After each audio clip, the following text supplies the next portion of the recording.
is what you get. It doesn't have any kind of influence later on when we go green for qualifying at 12:50 local time. Rueda's gone top, Munoz gone second. Munoz looks like he's about to have a scrap with Rueda here, coming through the first couple of corners. Munoz there rides every lap as if it's the last lap, and one of those riders you'd much rather have ahead of you, I think, than behind you, even in FP2. He backs it in down towards turn 4, but this is a fast group of riders here. This could easily be your front 4 fighting it out on Sunday, pending Alvaro Carpe moving through out of Q1. Yeah, absolutely. 2 more riders then into the 140. Rueda topping the session on a 140.907, and we've just seen, of course, Munoz shadowing the 99, as he has done a lot this season, as most of the riders done this season. To be honest, Rueda has been such a dominant force, of course. But 2 more riders then picking up speed. Plenty of grip out there and plenty of speed out there for these Moto3 riders, which bodes well for the rest of the classes in Moto2 and, of course, in MotoGP, where Fermin Aldeguer will be, of course, doing his thing on that Gresini Ducati. Just looking down the timesheets for Sato, had a good day yesterday. He said he felt strong, and I do want to mention Angel Bequeras as well, because after a Barcelona victory, as Munoz just parks it and moves through on Angel Bequeras, and these two, Rueda and Munoz, have battled their way to the front of this group. So this group has just got a little bit quicker, I feel, and Munoz was not allowing Jose Antonio Rueda to come through there. Do carry on. Now we'll come back to Bequeras. Pironi mentioned yesterday that he was, well, he made a plan of try and follow Rueda for a lot of FP1, or at least some of it anyway, and he said he learned quite a lot from Rueda, how he was managing the tyres, how he was attacking certain areas of Misano. Pironi hasn't ridden a Moto3 bike around Misano because, as we've mentioned multiple times this year, he hasn't raced a fully fledged Moto3 machine because he wasn't in Junior GP. He was in the European Talent Cup and Red Bull Rookie. So Pironi following Rueda, I mean, no better rider really to follow around this season. Rueda, I'm not sure why we're looking at Jorge Martin with such vigour. He's still trying to get comfortable, of course, on that Aprilia, but let's try and get back to the Moto3 action. Here we go. This is Pironi on your screens. He had a good day yesterday, did Valentin Pironi. 16 flying laps yesterday in practice. 7. So Quiles, as we know, likes to flirt with track limits in practice. I mean, if you're going to do it in any session, really, I mean, make it in the practice sessions. That's what practice is about, finding your limits, testing where you can and can't go. He did, of course, get a lap time in, good enough for automatic Q2 promotion in P6 yesterday, Quiles, but there's quite a little bit of a pattern appearing in Moto3, seeing Quiles not setting too many valid lap times, but it doesn't affect him too much, of course, come qualifying on Sunday, but just something, a little something to watch out for. Coming through the opening park chicane, Bequeras has moved up to P2 right behind David Munoz, and then it is Rueda Almanza flashing through shot. This is Fernandez, who's got Nicola Carrara right behind him. They are 8th and 10th at the moment on your timing tower on the left-hand side of the screen. Coming through Cavone flat out on one of these Moto3 bikes. It's flat out all the way through this stuff, all the way until we get to turn 13 here. Back down a few gears, run it out to the curb, and then drop it down into turn 14. One of the last overtaking places on this track. It is possible in the final couple of corners. It would have to be a heck of a lunge, though, particularly if you're a little bit far back through 15. But turn 16, not out of the books. Where is Max Quiles going? Where is he going there? This is good, but not sure this is actually going to be cancelled because he lost time in that third sector. Oh, dearie me. He is absolutely sideways everywhere. There's going to be people adjusting their television sets at home, trying to work out why the picture's gone wonky. It hasn't. It's just Max Quiles doing his thing, and he's moved up to 5th place, but he's definitely trying on Saturday morning. Now, last time we saw Max Quiles doing these kind of shapes, it didn't end up very well because he crashed twice in Barcelona, made a Horlicks at turn 1 in the race itself, and finished back down in 12th place. So Max Quiles, don't override at the moment. You have had a stellar season from the rounds you've participated in. mainly due to the age limit restrictions at the start of this season.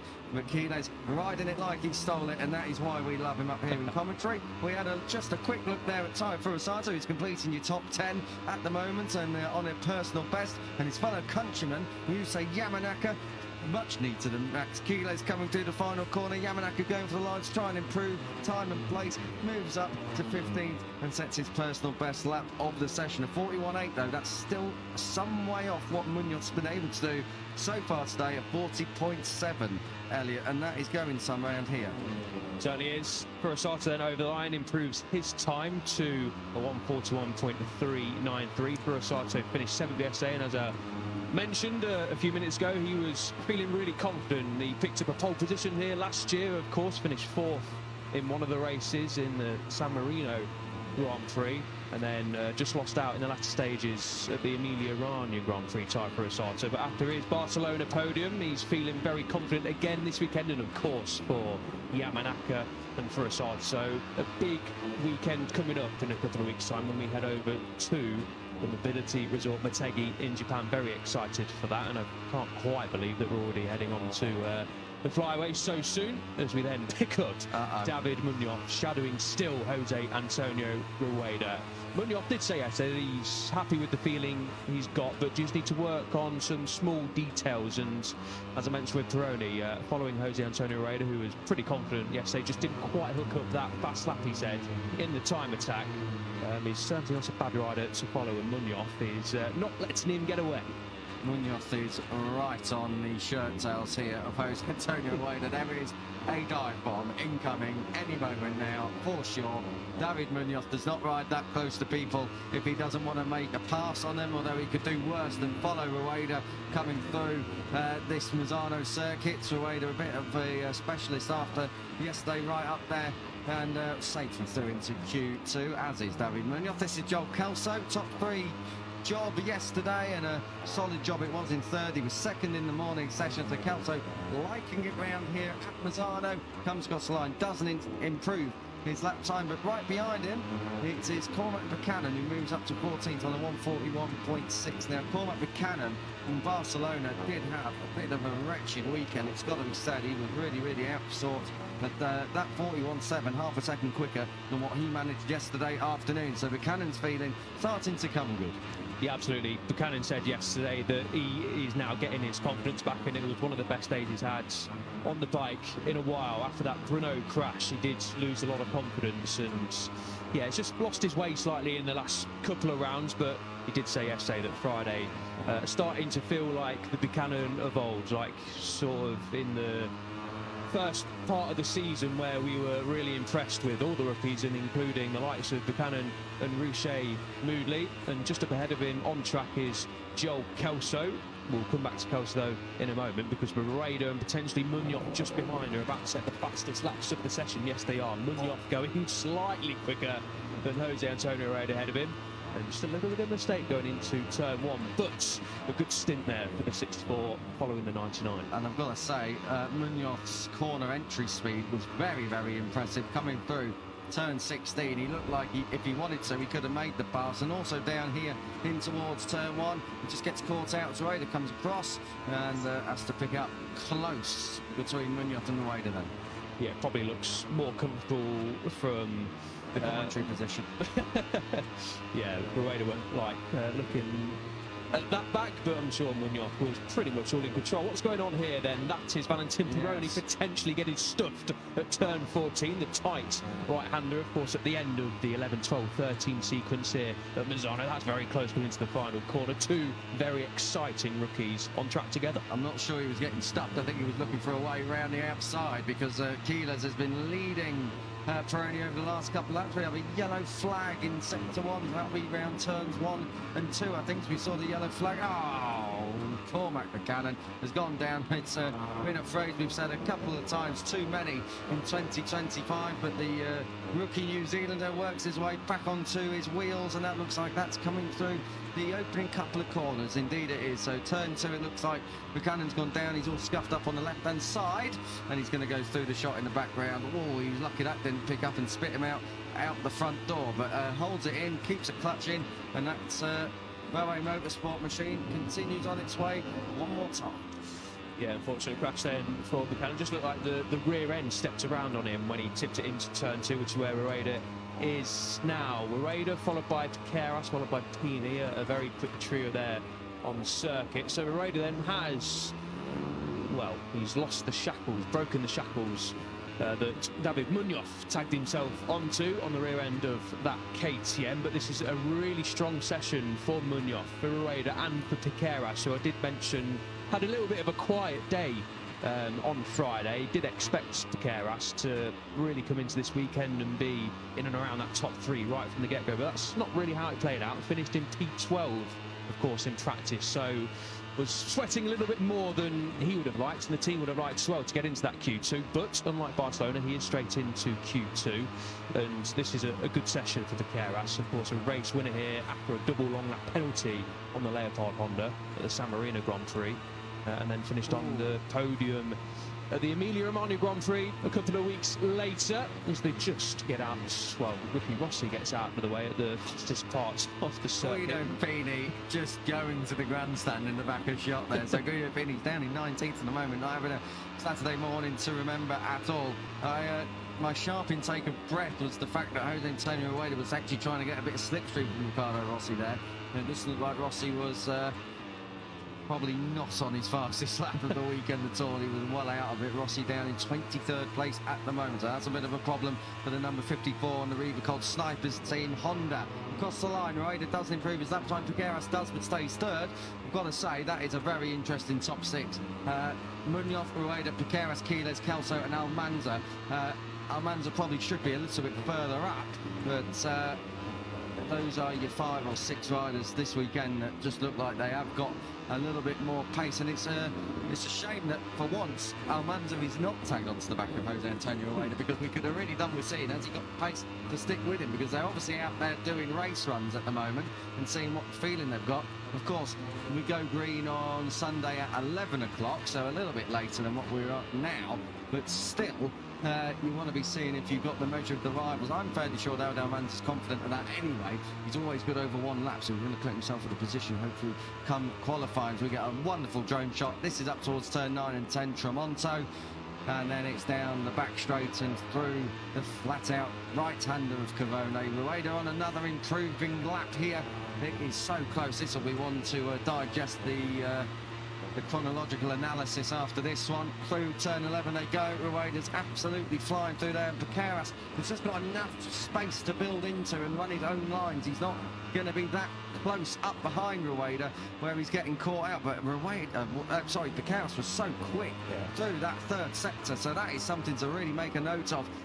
Coming into Sunday, it looked like Munoz was super fast coming into turn 15 and 16. This lap is going to go for Piqueras, but nonetheless, sector 3 was absolutely lightning quick, and he has latched right onto the back of Jose Antonio Rueda. What would the lap time have been? It would have been a 40.6. It would have moved him up, but that lap has gone away from him, and he bails out to the next one. So just under 6 minutes to go. Let's give you a rundown of your top 10.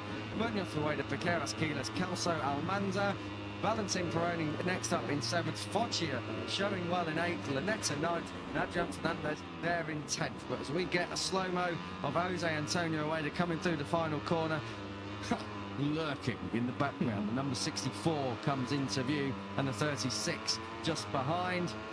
And they are really your 3 riders that you've got to imagine are going to be riders to beat. So let's have a little further look down the orders. Outside the top 10, what we got? Carpe down there in 13th place. We've got Furusato 1 place higher up. Buchanan 16th now. Eddie O'Shea has just bumped his way up to 18th place. Pini's down in 21st, 1 place behind Jacob Wilston. And then Evan Belford on his Grand Prix debut there in 23rd place. A respectable ride there, less than 2 seconds off David Munoz's top time. Wilston just moves up into 14th place. I think he's just behind Max Quiles. Quiles there in P4 at the moment, giving chase. I think that is to RB Aditama out there on track, as we get a couple of riders coming out. Then to Riati and Almanza.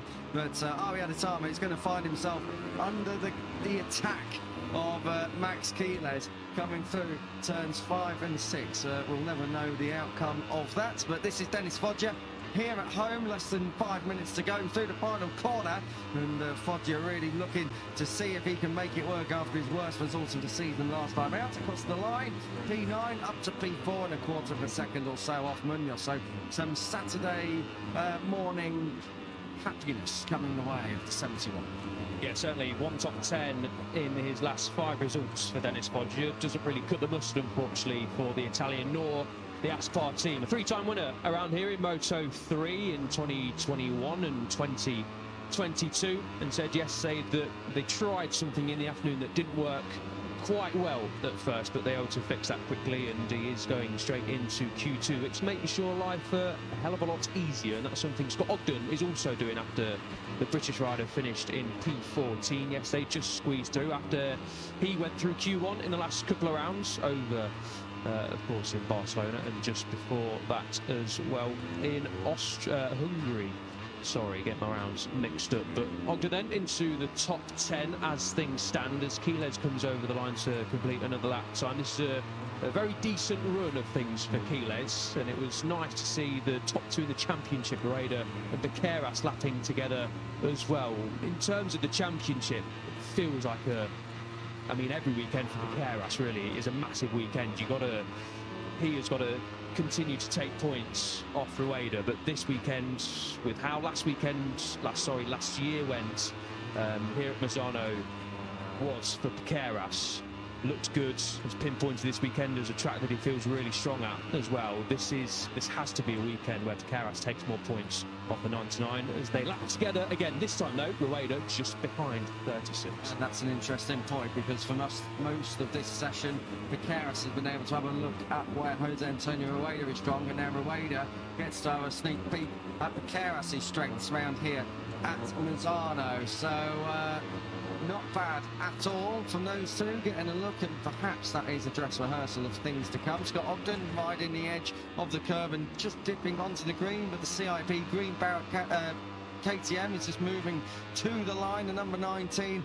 not on an improved lap, and this time, yeah, 3 seconds off, so a lot of time lost in that final sector. But Scott Ogden is going to get another he'll get another lap after this one as well. So he's got 2 laps remaining of his run.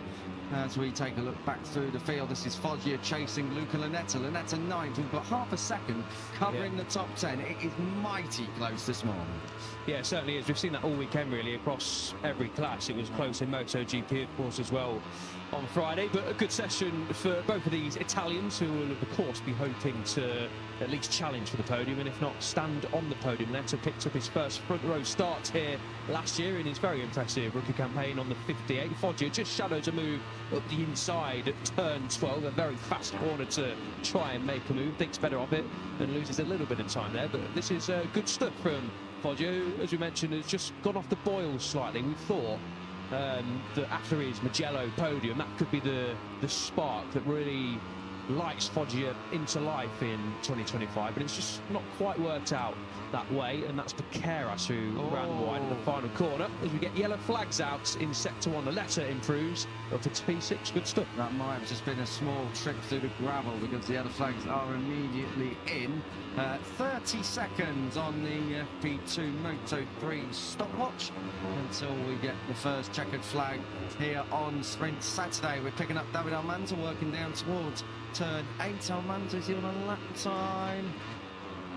Not that I can see. That's why we're having a look at him, because he's had a crash. So that was down in the opening sector. That's his second crash of the weekend. So David Almanza, fastest on Friday, but has fallen. That looks down at turn 4 to me, and indeed it is. Well, it's coming through turn 5 now, but I think he's fallen on the exit of turn 4.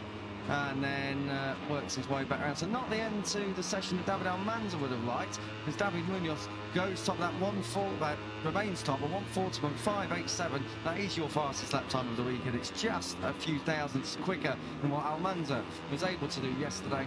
David Munoz looks very, very comfortable out there on that number 64 Nick Romoli Dynamo Intact GP KTM.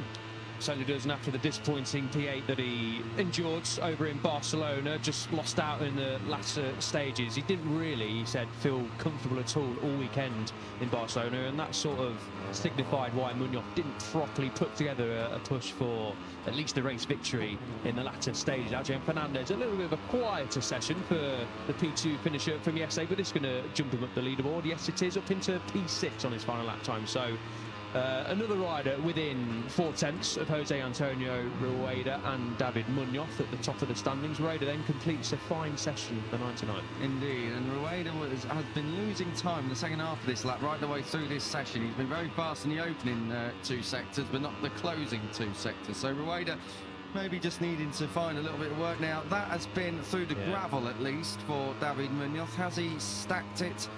Being 20.6 seconds off in his second sector, one would hazard a guess that it's been at least through the gravel, judging by the dust on his tyres. So David Munoz, just as I said, he was looking comfortable. Let's have a look and see what happened. This is going down in towards turn 8 at Quercia Corner, gets it all crossed up on the curbs and does bail out and goes all the way through the gravel. Nicely saved though for the 64, runs it out to the grass, and he'll work his way back on the track from there. But that last lap obviously going nowhere. It is Munoz, Rueda and Piqueras, your top 3, ahead of Foggia and Quiles. Fernandez, as we said, moving up into P6. Late on, Lunetto, who finds himself down in Q1, is 7th.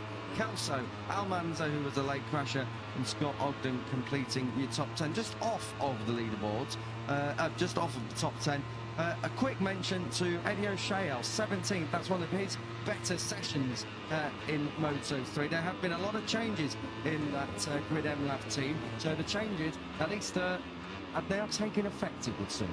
Yeah, O'Shea feeling confident again on that Honda machine. His equal best Friday yesterday in P17, and he'll be pretty confident of challenging for that top 4 in Q1. He's also running a special helmet this weekend to remember his late nan. So if you go to Eddie's social media page, you can see that very lovely tribute helmet that he's sporting this weekend here in Misano. But a second off in FP2, a decent job done for sure, and also for Evan Belford as well, the debutant this weekend on the other side of the garage, only 1.4 seconds off.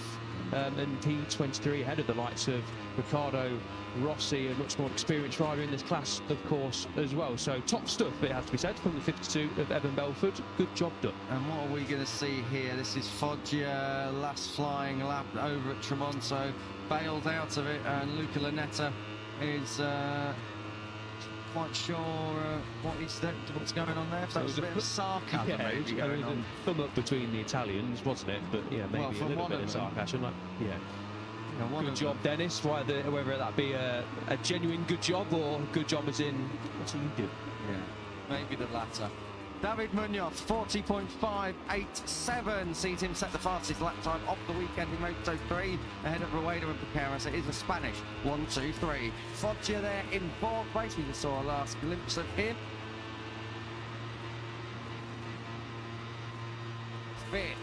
Outside the top 10, Valentin Peroni just ahead of Ryusei Yamanaka and Father Countryman time for Rosato. Carpe, a quieter session than yesterday, 14th for him ahead of Jacob Ralston. And then on the final page, Guido Pini finding himself down in 20th. That's not very encouraging going into the rest of the weekend. And Marcos Ruda completing the order in 27.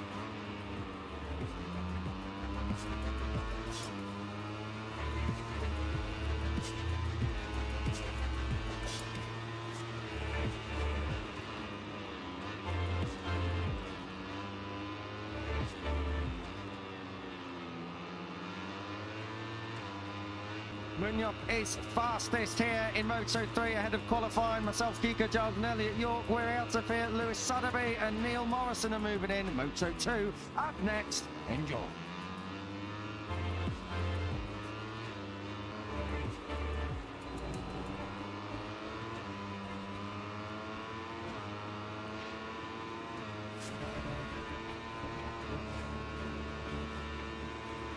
Good morning, everybody. Welcome back to Misano.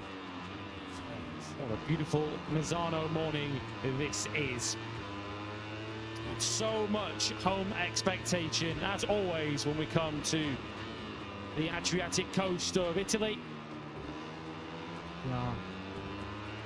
Quite a stone's throw, but not far from it, from the VR46 ranch, where so many who are represented in this paddock have cut their teeth over the years.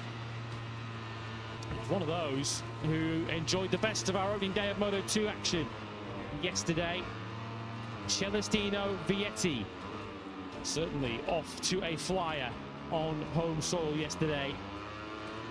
34.650 for him, a new all-time lap record of this Misano circuit on a Moto2 bike. There is your confirmation as he led the World Championship leader, Manu Gonzalez. Danny Holgado, the in-form 27, winner last weekend and top point scorer in the last 5 Grand Prix now in Moto2. Third from Jake Dixon, who's looking right back on the pace once again. Diogo Moreira, 5th. He's going to be a real threat as we go through the day. Albert Arenas, 6th for Grassini, of course, a home Grand Prix for them. Zonta van den Goldberg, Ethan Guevara, Senna Agius, and Barry Baltus inside the top 10. The Q2 qualifiers, as of right, completed by Alonso Lopez and Philip Salach on their respective Boscoscuros. David Alonso for the Aspar squad and Adrian Huertas for the home-based Italtrans squad, which means the most illustrious name, certainly the most surprising name, in qualifying one later on this afternoon, second in the World Championship, Aaron Canet, who does arrive here in a little bit of pain, it's fair to say, after his Sunday spill at Montmello. He's got 15 minutes extra work ahead of him if he wants to start anywhere near the front of the grid here this weekend. He goes through qualifying one. Perhaps the biggest names that are joining him, the American racing duo of Marcos Ramirez and Joe Roberts. Tony Arbolino, after a fuel pump problem at the start of practice yesterday, limited his mileage. And certainly on recent form, Colin Vire, a surprise to see him in qualifying one. Well, he did lose essentially the entirety of FP1 after an early crash at turn 12. So it's Lewis Sotheby and Neil Morrison, as always, with you for Moto2 FP2. We'll of course be back with you later on for qualifying as well. Clear favourite at the front of the field, although qualifying hasn't always been Celestino Vietti's strongest suit in Moto2. Hasn't had a pole position since Austria last season, but Vietti certainly catching the eye on day one. Yes, he most certainly was. He's come to call this track his own in recent times. Victor here in the second race that we had last year. Vietti can always be called upon for a decent show in front of his home fans, and yesterday he was looking very, very strong indeed. Great to see so many fans through the turnstiles at this early stage of the Saturday morning. We're just approaching 9:20 local time, and I have to imagine the grandstands around this Misano World Circuit will be filling up at the prospect of potential Italian home victory in the Tissot Sprint coming up, as well as potentially 2 home victors in the 2 Moto E races that we have here this year, the penultimate Moto E round of the season as well. As always on a Saturday, it is action-packed from the start of the day right until the end. Vietti will certainly be looking for a really strong qualifying position, because yesterday afternoon, we'll come on to this a little bit once the session gets underway, but Vietti, I think we can say head and shoulders above the rest of the field in terms of rhythm. Certainly looks the strongest, and yeah, at this early stage of the weekend, you'd have to say he is the favourite. However, you never rule out this man, can you, Lewis? Manu Gonzalez, who leads the World Championship now by 38 points. Might not have reached the podium in Barcelona, but boy, was it a big day in his World Championship challenge. As Aaron Canet crashed and Diogo Moreira took a long lap penalty on a day when he was already struggling to only score 2 points himself. Gonzalez, see this as a real opportunity to potentially extend his lead still further, and maybe he won't be too bothered if Vietti runs off and dominates at the front of the field, as long as he's finishing right behind him. Here's another rider who will certainly feature in the podium battle this weekend, certainly from the evidence of yesterday. He's super chilled, well he might be. Danny Holgado, winner by a distance. The actual winning margin on the results websites don't quite do justice to how far ahead he was. He was celebrating 3 corners before he reached the checkered flag. And it has to be said that his rhythm yesterday would put him in that podium conversation. There appears to be a fairly decent group behind Celestino Vietti on overall rhythm. Certainly does. Quite a few names in the fight for the possible podium at this early stage. Guevara had a decent day. He was 8th fastest at the end of Friday afternoon. Coming here in some good form as well is the former Moto3 world champion. He's been in the top 9 in 4 of the last 5 races. It was a good day yesterday for this rider too. Senna Agius was looking fairly strong and consistent. He was 9th at the end of play and practice, and very consistent during his first run of the afternoon session. Was getting faster as well as his run progressed, which is always a good sign. Agius behind Vietti maybe has one of the stronger rhythms as well in that podium fight that Lewis was talking about. He'll be looking to qualify well and then keep his nose clean tomorrow. It's been a couple of disappointing results for Senna. They haven't quite gone to plan. He hasn't quite managed to show his full potential over the last few weeks.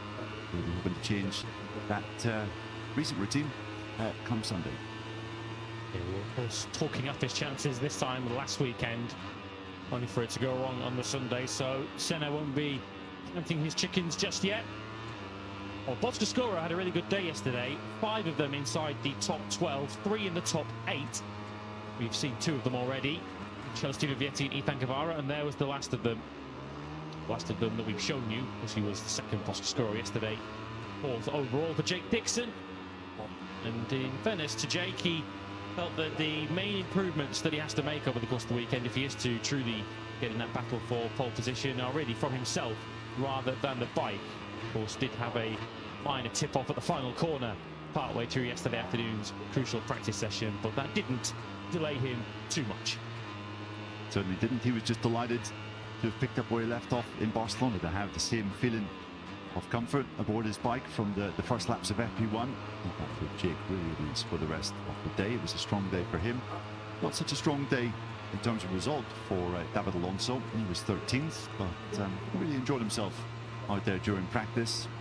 He said that basically he was following his own line. He wasn't trying to get references of other riders, following people per se. He was just trying to get on with his own business. And he may have been slow, so to speak, in comparison to some of the faster names, but he felt that's probably the most effective way to get up to speed over a weekend. Expect to see big improvements from him in this session, and expect to see a few improvements from Diogo Moreira as well.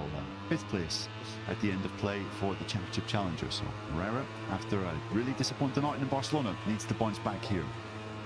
As always on a Friday, when we take a look at Diogo Moreira's general rhythm, he appears to be 2-3 tenths maybe off the outright fastest, but generally just closes up once he gets his game face on and focuses on the important sessions of the weekend.